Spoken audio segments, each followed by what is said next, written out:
लगा है कि इस आत्मा को अर्थात इस देही को कोई आश्चर्यवत देखता है और कोई कोई इसको आश्चर्यवत वर्णना करता है और कोई कोई इस आत्मा को आश्चर्य होकर श्रवण करते हैं। कोई देखते हैं, कोई वर्णना करते हैं और कोई सुनते हैं और कोई कोई सुनने के बाद भी इसका विषय में कोई सटीक सिद्धांत नहीं ले सकते हैं, सटीक उपलब्धि नहीं कर सकते हैं।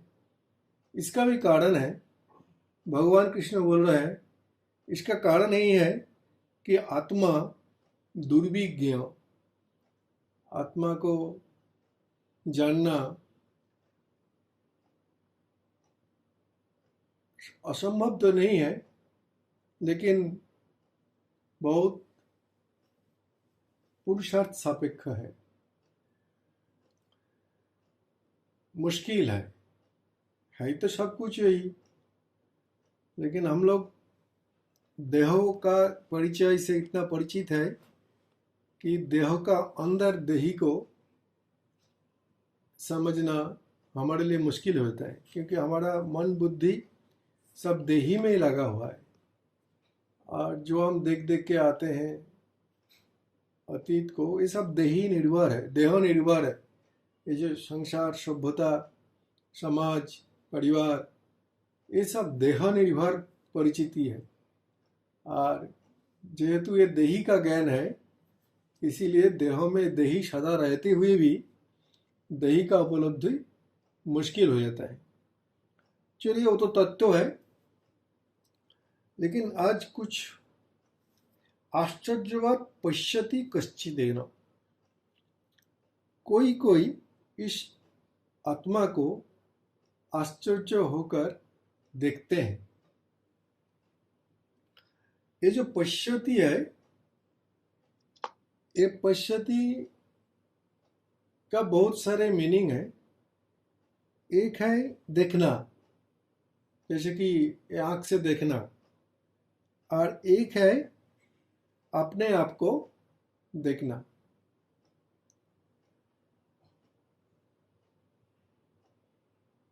लेकिन कौन किसको देखता है? थोड़ा ये देखना शब्द को हम लोग थोड़ा अंदर जाएं। हमारा 3 शरीर है, स्थूल शरीर, सूक्ष्म शरीर और कारण शरीर। बोलते हैं स्थूल शरीर को कौन देखता है? ना आंख देखता है। स्थूल शरीर को आंख देखता है। सूक्ष्म शरीर को कौन देखता है? बुद्धि देखता है। क्योंकि ज्ञानेंद्रियों से ऊंचा है मन, मन से ऊंचा बुद्धि। तो बुद्धि देखता है सूक्ष्म शरीर को। कारण शरीर को कोई नहीं देख पाता, संभव नहीं है, क्योंकि कारण शरीर प्रकृति है। तो कारण शरीर को कोई नहीं देख सकता। जब इस विषय में आलोचना होगा तो आलोचना करेंगे क्यों कारण शरीर देखने का बाहर है और सूक्ष्म को देखता है बुद्धि, स्थूल को देखता है आंख। लेकिन ये जो आंख में स्थूल शरीर देखना, ये क्या आश्चर्य का विषय नहीं है? देही का बात छोड़ देते हैं। देही तक जाने के लिए दृष्टि में जो सूक्ष्मता जरूरत है, जब तक वो नहीं आएगा तब तक हमको स्थूल में ही संतुष्ट रहना पड़ेगा। लेकिन स्थूल में क्या सूक्ष्म तो नहीं है?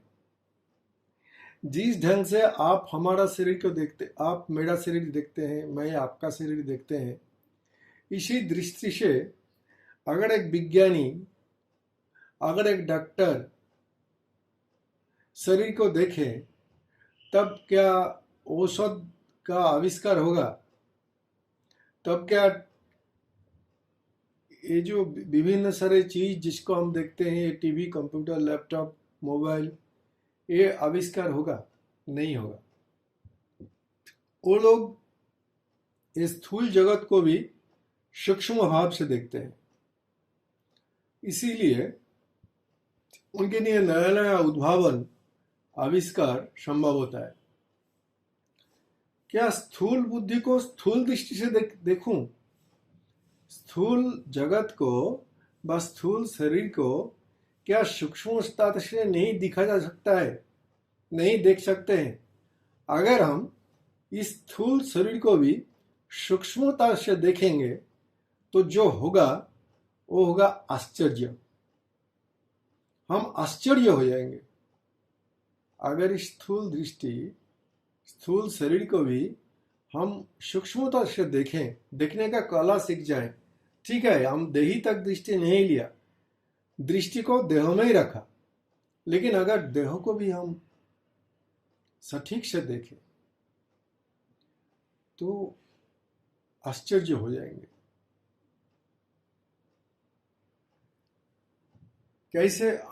कैसे आश्चर्य हो जाएंगे?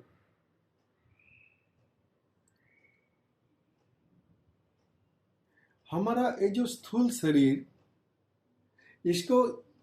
इसका बाहर से देखें या अंदर से देखें, हर 7 साल में इस शरीर का हर कोष मर जाता है, नया कोष जन्म लेता है। जीवन में 10 बार हम शरीर नया बनता है। कैसे होता है? कैसे कोष मर जाता है लेकिन ऑर्गन ठीक रहता है? लिवर की जगह में रहता है, हार्ट की जगह में रहता है, किडनी की जगह में रहता है, लेकिन इसका सब कोष 7 साल में नया होता है। सूक्ष्मता से देखेंगे। अच्छा, क्या जब हम क्रोधित होते हैं तब हमको मालूम है कि क्रोधित होने के लिए शरीर में एक केमिकल का उपस्थिति निहायत जरूरत है। अभी स्वाभाविक चित्त था, अब एक क्रोध हो गया। कहां से एक क्रोध आया?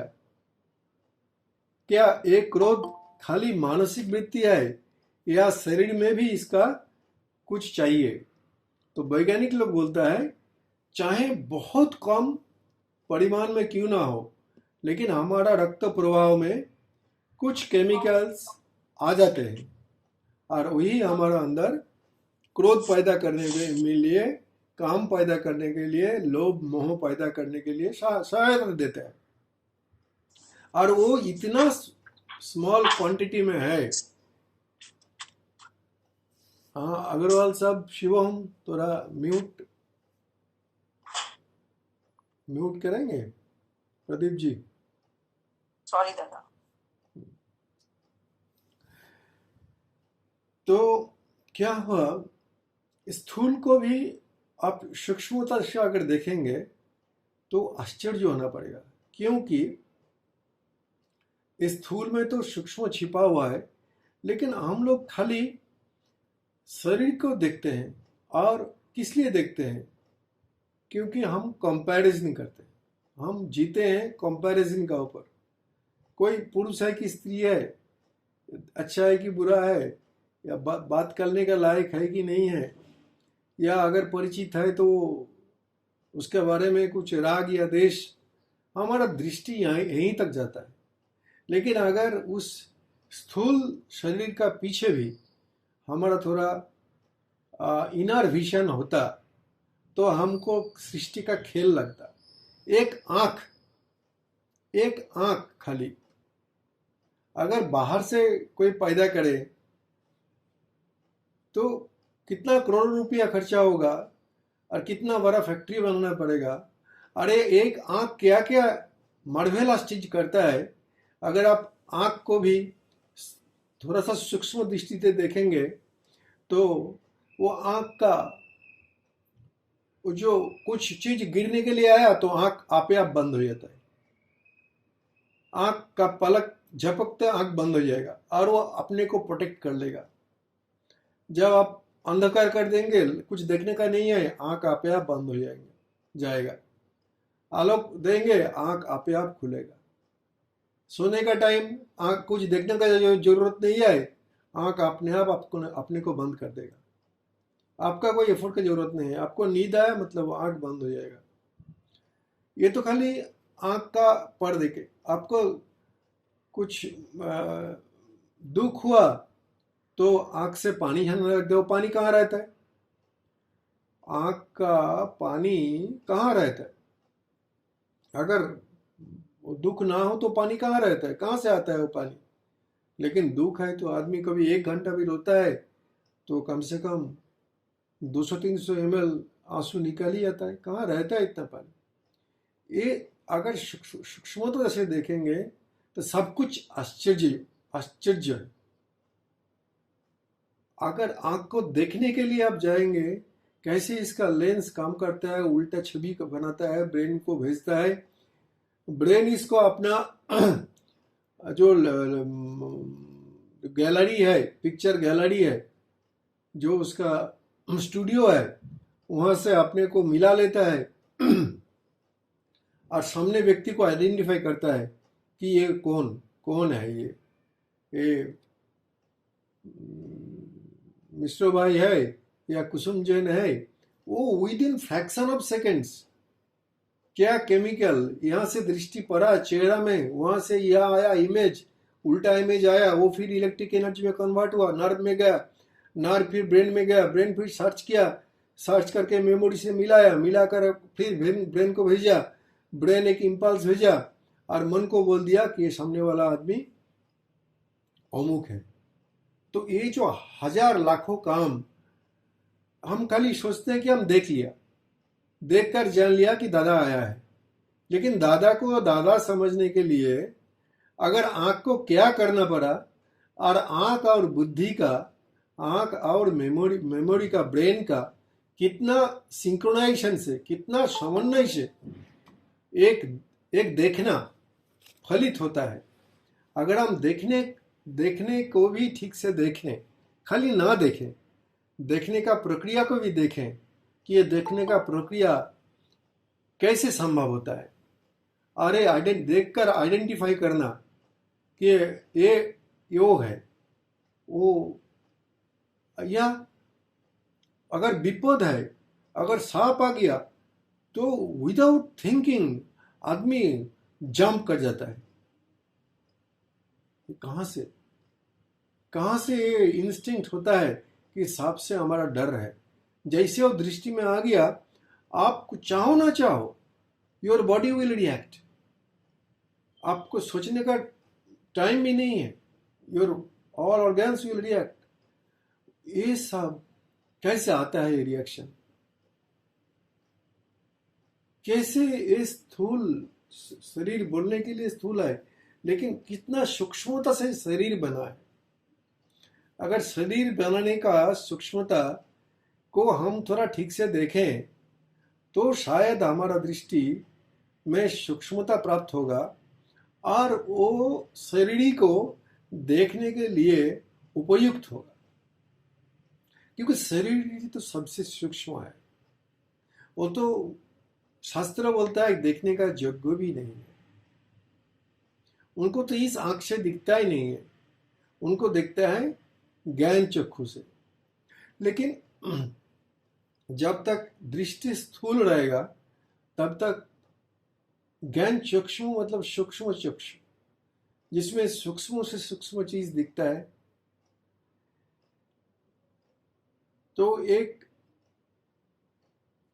अद्भुत सा ये शरीर है, और ये शरीरों का आप देखेंगे एक चिट्टी जो एक माने एक ग्रेन शुगर से भी छोटा है। अच्छा, उसमें भी मन है, बुद्धि है, शरीर है, उसका भी सांस चलने के लिए सांस प्रणाली है, उसका भी खाने पीने के लिए एक पचाने का यंत्र है, उसको भी टॉयलेट, लेटरिन, यूरिन वो भी सब पास करता है, वो भी अपना ढंग से जीता है। उतना सा एक जीव, उससे भी छोटा जीव तो है, लेकिन देखने में जो छोटा सा जीव, अगर उसको इतने सारे ऑर्गन उसमें कैसे आता है, कभी कभी सोचेंगे हम, जो इतना एक छोटा सा, 1 मिलीमीटर से भी छोटा जिसका बॉडी है, उस बॉडी में इतने ऑर्गन, इतना केमिकल, इतना सेंसेशन, उसको भी मालूम है कि यहाँ खाना है और यहाँ से भागना है। उनको भी डर है, उनको भी अपना प्रीडेटर से, जो उसको खा लेगा, मार देगा, वहाँ से वो डरता है और भागता है। और उनको भी मालूम है कि ये हमारा अनुकूल वातावरण है, ये प्रतिकूल वातावरण है। वो भी अंडा देता है, वो भी अंडा को सुरक्षित रखता है। कितने छोटा छोटा मिट्टी उठाकर अपने को कवर करता है। हम लोग कभी इस ढंग से देखते नहीं।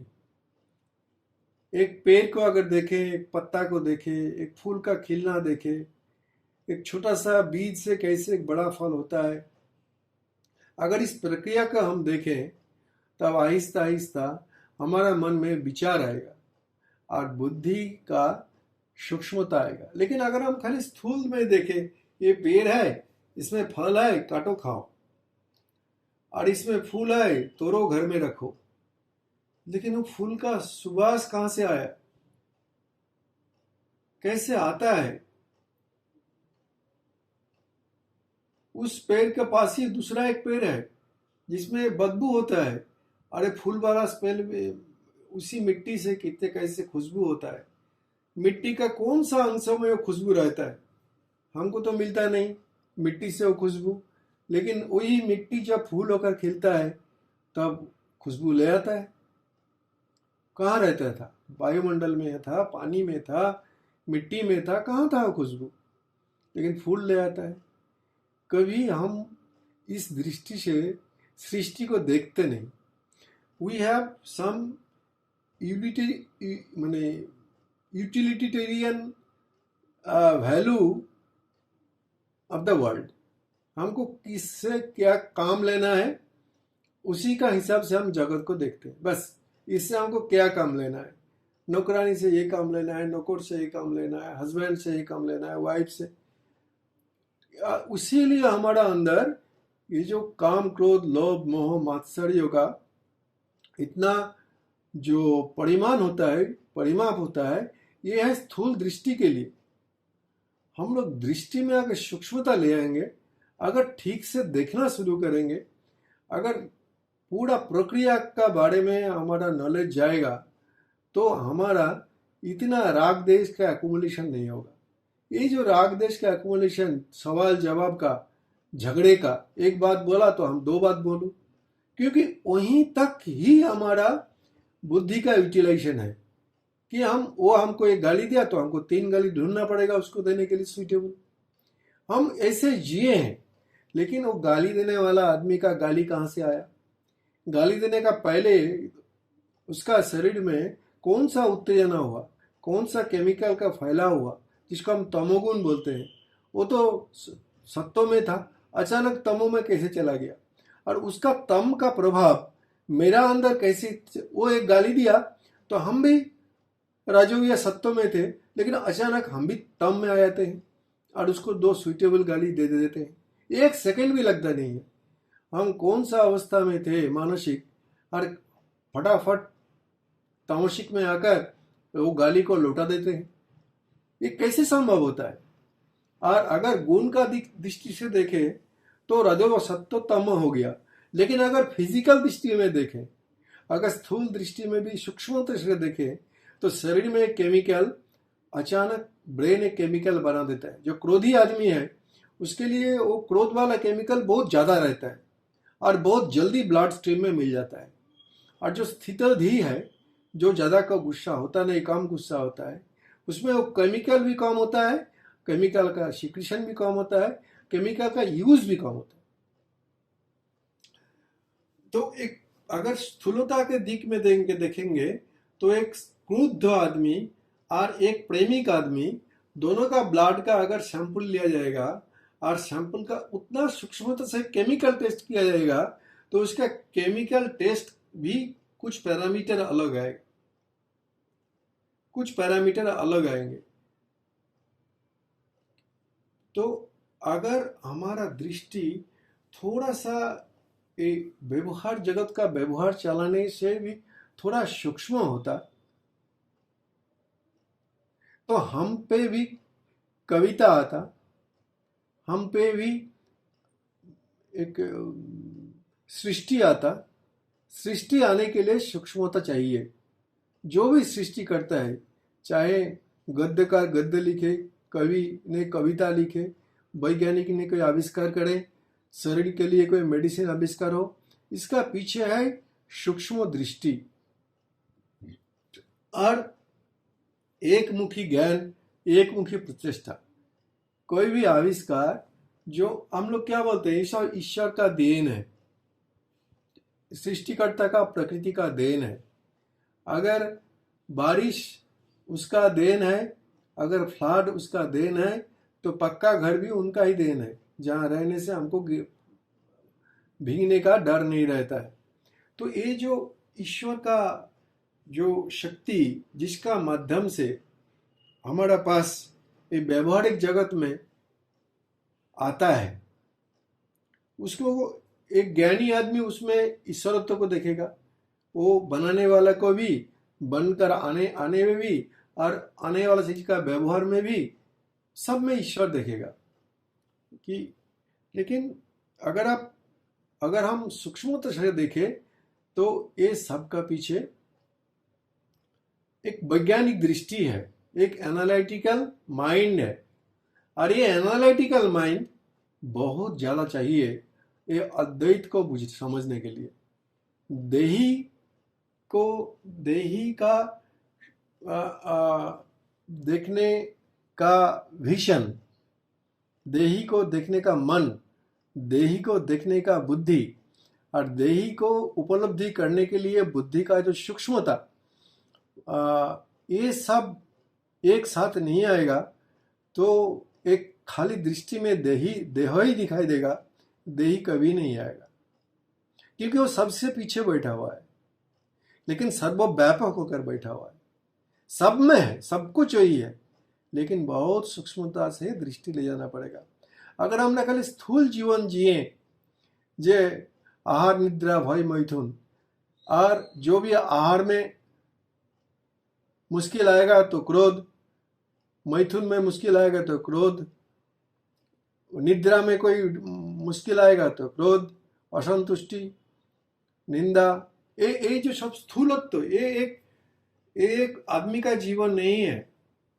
तो इसीलिए बोलता है जो आदमी परमात्मा को ना मिले, अपना परिचय ना जानकर जगत से विदाई ले, वो देखने में तो आदमी था, लेकिन बोलता है, वेद बोलता है वो पशु था, वो पशु का जीवन था, चेहरा आदमी का था, लेकिन उनका देखना, सुनना, खाना पीना, जीना पशु का था।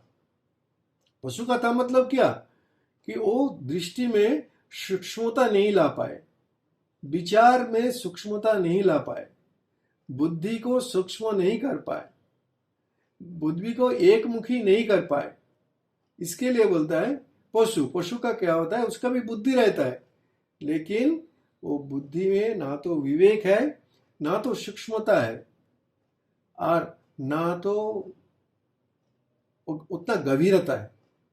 उसीलिए तो पशु कुछ आविष्कार नहीं कर पाते हैं, लेकिन आदमी अपना बुद्धि देकर ये सबको आविष्कार कर लेते हैं। और जब इस स्थूल शरीर को, इस स्थूल जगत को हम सूक्ष्म दृष्टि से देखेंगे, तब एक चीज हमारा अंदर जन्म लेगा, एक चीज, आश्चर्यपन। आश्चर्य, कैसे आंख दिखता है, कैसे सुनता है कान, कैसे सुनता है। हमारा शब्द तो कान में जाकर या ड्रम में एक वाइब्रेशन पैदा करता है, ये जो हम बात बोलते हैं या सुनते हैं, ये तो बोला हुआ बात शब्दों ही तो हमारा कान में सुनता है, लेकिन कैसे सुनता है? कान में है क्या? एक पतला सा पर्दा है, तो शब्द जाकर उस पतला पर्दा को एक वाइब्रेशन ले आता है, कंपन ले आता है, और उस कंपन से इलेक्ट्रिक करंट तैयारी होता है, वो ब्रेन में जाता है, और ब्रेन उस करंट का जो उनका पास भंडार है, लाइब्रेरी है, वहां से वाइब्रेशन मिलाकर वो बुद्धि को बोल देता है कि इस वाइब्रेशन का मतलब है जो वो हमको प्यारा बोला, और उस वाइब्रेशन बोलता है जो हमको इडियट बोला। हम तो सुन लिया कि वो हमको इडियट बोला, गुस्सा हो गया, लेकिन उस आदमी का इडियट बात सुनने के लिए हमारा शरीर का कितना कितना अंग कितना परिश्रम करके उस शब्द को इडियट और अपमानजनक, एवं उसमें हमको जवाब देना है 2 बार नॉनसेंस बोलकर।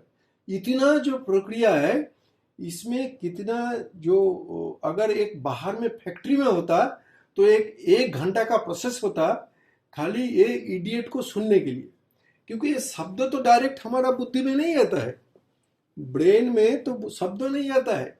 शब्द सुनने के लिए कान है, और कान में तो क्या है, एक खाली ईयर ड्रम है। एक जो डॉक्टर है जैसे इंदिरा दीदी है, वो एक वाइब्रेशन ही पैदा करता है, और उस वाइब्रेशन को बुद्धि ने, ब्रेन ने एक मीनिंगफुल साउंड में कन्वर्ट करके हमारा बुद्धि को देता है कि इस आदमी ने ये बात बोला। तो अगर हमारा समय होता, थोड़ा सा समय होता जी, कैसे कान सुनता है, कैसे ये आंख सुनता है, देखता है, कैसे ये जीवा टेस्ट लेता है। जीवा का हर जगह में हर टेस्ट नहीं ले सकता है, थोड़ा सा अंश में वो मीठा टेस्ट कर सकता है, थोड़ा सा अंश में वो तीखा टेस्ट करेगा, थोड़ा सा अंश में वो नमक टेस्ट करेगा। जहां नमक टेस्ट होता है वहां अगर स्वीट दिया जाएगा तो उसको टेस्ट नहीं मिलेगा, और जीवा का जिस अंश और स्वीट टेस्ट करने के लिए व्यवस्था है, वहां अगर सॉल्ट दिया जाए तो उसको सॉल्ट नहीं लगेगा। जीवा का विभिन्न विभिन्न अंश है, और उस जीवा का संगठन ऐसा है जो कोई अंश, एक एक अंश एक एक तरह का टेस्ट को उपलब्धि करेगा। तो ये जब शक्कर आया तब क्या, ये हम जो मीठा का रस ले रहे हैं, हम मीठा खा रहे हैं आराम से, कितना अच्छा लग रहा है, लेकिन हमको क्या इसका केमिकल रिएक्शन मालूम है? जो एक मिठास जैसे ये जीवा को स्पर्श किया, जीवा का तो बोलने का क्षमता नहीं है कि ये मीठा है। जीवा मीठा को ले सकते हैं, लेकिन ये मीठा है ये बोलने के लिए जीवा को बुद्धि का सहारा लेना पड़ेगा। उस टेस्ट का एक इंपल्स उस जीवा से थ्रू नर्व जाएगा बुद्धि में, और वो बुद्धि का, ब्रेन का उस अंश बोलेगा ये कड़वा नहीं है, नमकीन नहीं है, मीठा है।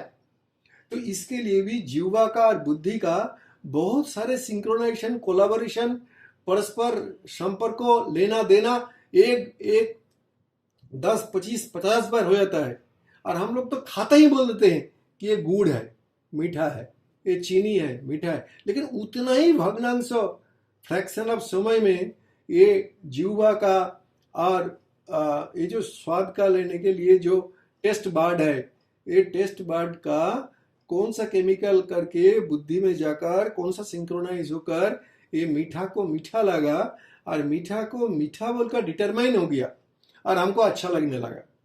तो ये अगर एक हम क्यों बोल रहे हैं, क्योंकि हम जिस ढंग से जगत को देखते हैं वो खाली उसका व्यवहार लेने के लिए, ऐसा दृष्टि से ईश्वर नहीं दिखेगा, ऐसा मन बुद्धि से भी कुछ सूक्ष्म चीज देखेगा नहीं। हमको देखने का स्तर को परिवर्तन करना पड़ेगा। एक आदमी जब गुस्सा होता है तब वो गुस्सा को जवाब नहीं देकर कैसे रजोगुण तमोगुण से कन्वर्ट होता है, उसको भी देखना पड़ेगा उसका अंदर। जब देखो एक यही आदमी 1 सेकंड पहले ही रजोगुण में काम कर रहा था और एक शब्द उसका इसका एक इंसिडेंस मन में वो तमोगुण में कन्वर्ट हो गया।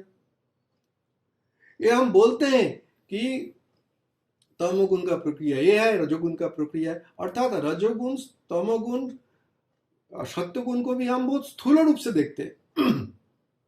स्थूल क्योंकि हमारा दृष्टि है, हमारा जीवन का जीने का ढंग ही है स्थूल। लेकिन ये स्थूल रूप जीने से बुद्धत्व नहीं आएगा। It is the most sensitive way of living. जो योगी है, संत है, they are the most sensitive way of living. ये बहुत सूक्ष्मता से जीना, कोई ज्ञानी का जीना बोलता है, जो बहुत सूक्ष्मता से जगत को लेता है, उसके लिए वो आश्चर्य, जो आश्चर्यपन, ये जो आश्चर्य शब्द हमारा अंदर कितना बड़ा है। अगर एक सांप देखने के लिए एक फ्रॉग जैसा होगा तो हम बोलेंगे आश्चर्य। अगर एक चीज जो जैसा नहीं है ऐसा दिखे तो हम बोलेंगे आश्चर्य। लेकिन एक चीज जैसा होना चाहिए ऐसा ही हुआ, फिर भी क्या आश्चर्य कम है? एक आदमी की तरह देखने के लिए हुआ, लेकिन ये क्या कम आश्चर्य है? छोटा सा एक कण माँ का गर्भ में कैसे ऐसा शेप लेता है? उसी एक कण से कण का कौन सा पोर्शन से आंख बनता है, कौन सा पोर्शन से नाक बनता है, कौन सा इतना नरम है कान और इतना माने हार्ड है दांत बना है वही एक कण से लीवर बना। अब बोलो लीवर में 500 प्रकार का केमिकल बनता है, 500 टाइप्स ऑफ केमिकल्स एक छोटा सा लीवर में बनता है। कितने माने उसका अगर केमिकल नाम हम लोग बोलेंगे तो और सत्संग नहीं होगा तो एक माने हजारों टाइप का केमिकल, हजारों टाइप का एंजाइम, हजारों टाइप। हमारा खाने को खाता है आलू गोभी परवल, एक रात में वो टट्टी बन जाता है, एक रात में। कोई यंत्र है कोई जो 6 घंटा का अंदर वो सब्जियां दाल चावल को कन्वर्ट कर देगा स्टूल में 6 घंटा में। मैंने कितने स्ट्रॉन्ग केमिकल और इन व्हिच क्वांटिटी, कौन सा केमिकल कितना क्वांटिटी में देना है तो प्रोटीन का एब्जॉर्प्शन हो जाएगा, कार्बोहाइड्रेट का एब्जॉर्प्शन हो जाएगा, विटामिन का एब्जॉर्ब हो जाएगा। हम तो विटामिन लेकर नहीं खाते हैं, प्रोटीन बोलकर सब मिला जुला रहता है। उसमें जिसको जो जरूरत है उसको वो शक्ति निकाल लेने के लिए क्या क्या केमिकल लीवर तैयारी करता है। हम लोग तो बोलते खा लिया सुबह टॉयलेट चला गया, ये स्थूल दृष्टि है।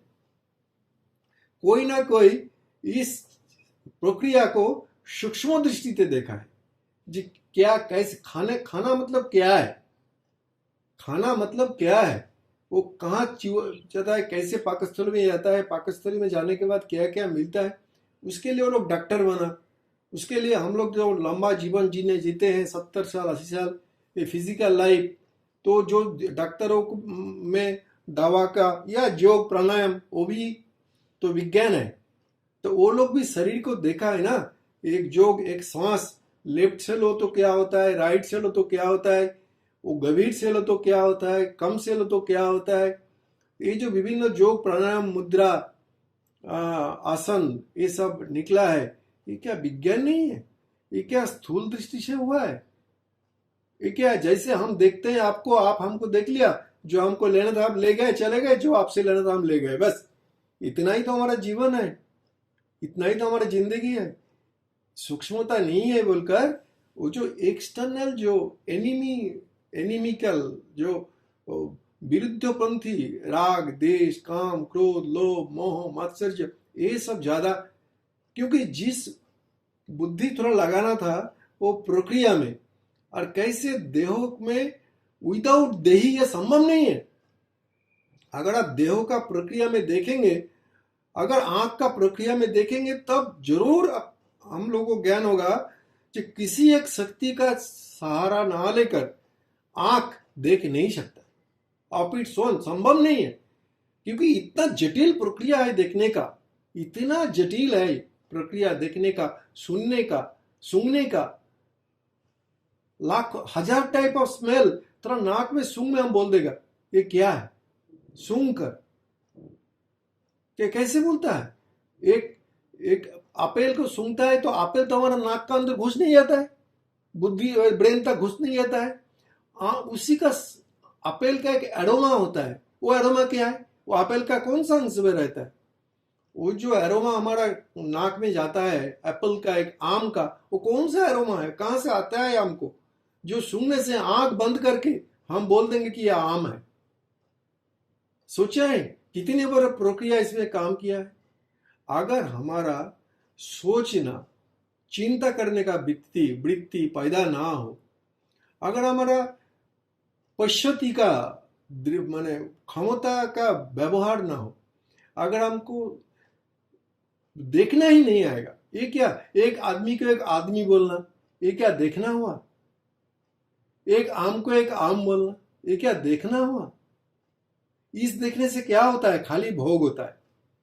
इस तरह का दृष्टि से खाली भोग होता है, जोग नहीं होता है।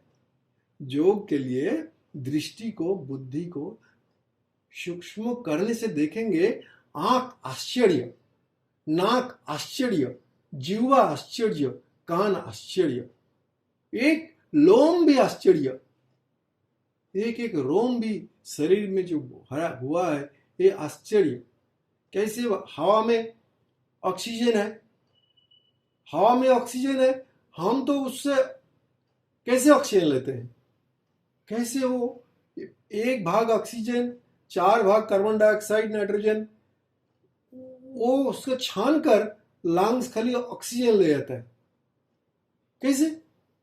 और अभी एक ऑक्सीजन के लिए एक प्लांट बनाइए तो कितना बड़ा प्लांट होगा हवा से ऑक्सीजन अलग करने के लिए। लेकिन हमारा लंग्स में क्या है? हम हवा से ऑक्सीजन को अलग कर लेते हैं, कार्बन डाइऑक्साइड को छोड़ देते हैं कान से, नाक से, और ऑक्सीजन को शरीर में काम में लगा लेते हैं। कभी सोचे हैं कि ये श्वास में कितना विज्ञान है? और क्या एक शरीर ये प्रक्रिया कर सकता है, या इसका पीछे कोई शक्ति, कोई विराट शक्ति, असंभव अचिंतनीय शक्ति है जिसका उपस्थिति में ये संभव होता है। तब वेद को बोलने की जरूरत नहीं होता है कि आंख ब्रह्म नहीं, जो चीज देखता है वो ब्रह्म नहीं। जिसका शक्ति का अंश पाकर ये आंख देखने में समर्थ होता है वो ब्रह्म है, वो मैं हूं।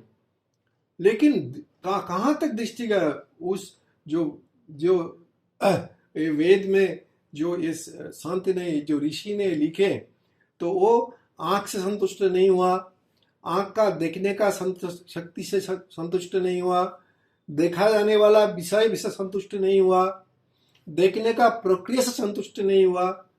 वो संतुष्ट होते होते उसको जाना पड़ा ये पूरा व्यवस्था का पीछे जो शक्ति है, वो शक्ति तक जाकर उसको लगा कि अभी हमारा बुद्धि का सटीक व्यवहार हुआ है, मूल स्रोत तक हम गए हैं। ये जो ऊपर में आंख दिख रहा है ये तो खाली एक स्थूल प्रक्रिया है, लेकिन ये कैसे काम करता है उस काम क्या शरीर कर सकता है, आंख कर सकता है, या उसको करने के लिए इतना सूक्ष्मता से कुछ अलग शक्ति का जरूरत है। तो वो वेद दृष्टा, वो जो मंत्र दृष्टा ऋषि जो वेद में, उसको मालूम हुआ सूक्ष्म दृष्टि से कि ये आंख अंतिम नहीं है, दृश्य अंतिम नहीं है, दर्शक अंतिम नहीं है, और देखने का प्रक्रिया भी अंतिम नहीं है। ये सब का पीछे जो शक्ति मान देखने वाले को देखने वाले बनाया, दिखने वाले को दिखने वाले बनाया, और दोनों का जोगाजोग का माध्यम में जो दृष्टि है, कौन शक्ति से ये तीनों पैदा होता है, वो शक्ति ही अंतिम है, वही एग्जिस्टेंस है, वही ब्रह्म है, सनातन है, और वही मैं हूं। तो बोलने का बात यही है। इसमें तो हम मेन श्लोक में तो गए नहीं, खाली पश्यति में हम रह गए। अगर मौका होगा तो वो कश्चिदेन आश्चर्यम बदती तथैव चान्न, ये हर शब्द का हम थोड़ा सा हमारा ढंग से, थोड़ा सूक्ष्मता से इसको विचार करेंगे कि पश्यति क्या होता है और बोलना क्या होता है। ये लोग जो हम परमात्मा के बारे में बोलते हैं, सुनते हैं, तो फिर भी हमको परमात्मा को नहीं क्यों पाते हैं, क्योंकि हम बोलने के लिए जो स्थूलता चाहिए वो हमारा अंदर है। खाली स्थूल देखने के लिए जो हमारा क्षमता है, हम वो क्षमता हमको पिता माता से पाया है। लेकिन गुरु वो दृष्टि को सूक्ष्मता देता है। गुरु क्या करता है, उस दृष्टि को सूक्ष्मता देता है। वो बोलता है इस दृष्टि से जगत को मत देख, खाली भोग होगा। और अगर योग चाहिए तो इस दृष्टि से सूक्ष्मता लाना पड़ेगा, और उस सूक्ष्मता में हमको अभ्यस्त होना है। तब देखेंगे क्या एक आश्चर्यजनक है ये जीवन, क्या एक आश्चर्यजनक है ये परिवेश, क्या आश्चर्य है ये दिन, ये रात, ये हर लम्हा, हर मुहूर्त, ये आकाश, ये बतास, आकाश का नील, सीढ़ियों का लाल लालिमा, ये सब आश्चर्य है। एक चींटी से लेकर एक विराट पर्वत तक सब कुछ आश्चर्य से भरा हुआ है। और कुछ विराट शक्ति, कुछ अधिष्ठान इस सबको धारण कर रहा है। नहीं तो कान का क्षमता नहीं है सुनना, आंख का क्षमता नहीं है देखना। कोई शक्ति आंख को दिखाता है, कोई शक्ति कान को सुनाता है, और कोई शक्ति नाक को सुनाता है, और कोई शक्ति त्वचा को स्पर्श करवाता है। हम शक्ति का ट्रांसफॉर्म्ड रूप में ही संतुष्ट हो जाते हैं, इसी में जीते हैं और इसी का जीवन प्रणाली बना लेते हैं। लेकिन जरूरत है जीवन को थोड़ा सूक्ष्मता से देखना, थोड़ा फाइनर विजन, थोड़ा फाइनर लिसनिंग, थोड़ा सा फाइनर थिंकिंग। तो एक बात को हम गुण देकर लेते हैं, वो हमको अच्छा बोला या बुरा बोला, एक बात से हमारा इतना रिलेशन है। वो जो बात बोला वो हमारा काम का है या काम का नहीं है, बस इतना ही हमारा स्थूल जीवन में व्यवहार है। लेकिन सामने वाला कौन है, सुनने वाला कौन है, कौन, कैसे वो शब्द तैयारी हुआ, कैसे सुनाई तैयारी हुआ, ये शब्द का पीछे कौन खड़ा था, ये सुनने का पीछे भी कौन खड़ा है, कहाँ जाता है ये दृष्टि, नहीं जाता है, जाना पड़ेगा। जीवन को देखने का ढंग बदलना पड़ेगा। एक आध्यात्मिक जीवन और कुछ ही नहीं है, आर्ट ऑफ लिविंग, जीवन को सटीक रूप से जानना। सब चीज को, बहुत चीज हम देखे हैं लेकिन कुछ भी देखा नहीं। अगर सटीक ढंग से बोले, हम कुछ भी देखे नहीं, खाली उतना ही देखे हैं जितना हमारा स्वार्थ को पूर्ण करने के लिए उससे लेना है, उतना तक ही हम उसको ले लिया और बाद बाकी हम छोड़ दिया। बट अगर हम हमारा अंदर सचमुच देखने का शक्ति का विकास होता, तो हम हर चीज में, हम खाली मुंह में बोलते हैं कि सिया राम मैं सब जग जानो, लेकिन अगर स्थूल रूप चीज को भी सूक्ष्मता से हम देखेंगे तो किसी का बोलने से हमको सिया राम नहीं देखेगा, हमारा रीजनेबिलिटी थे, हमारा बुद्धि बोल देगा कि वो विराट से Virat, without the connection of Virat ये प्रक्रिया संभव नहीं है। अगर हम ठीक से उसको देखें, ठीक से उसको विचार करें, तो हमारा भी वो विराट से परिचय होगा, उस आश्चर्य से परिचय होगा, और हम इतना आश्चर्य रहेंगे कि I can not be reactive, I can not be repulsive.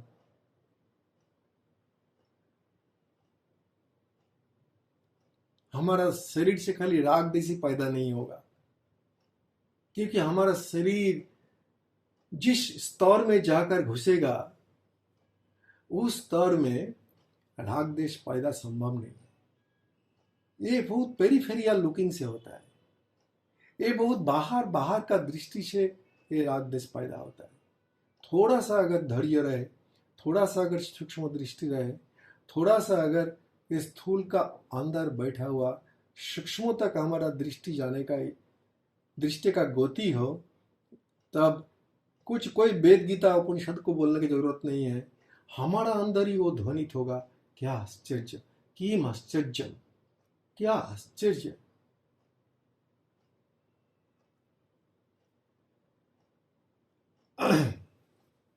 भगवान कृष्ण के जो बातें हैं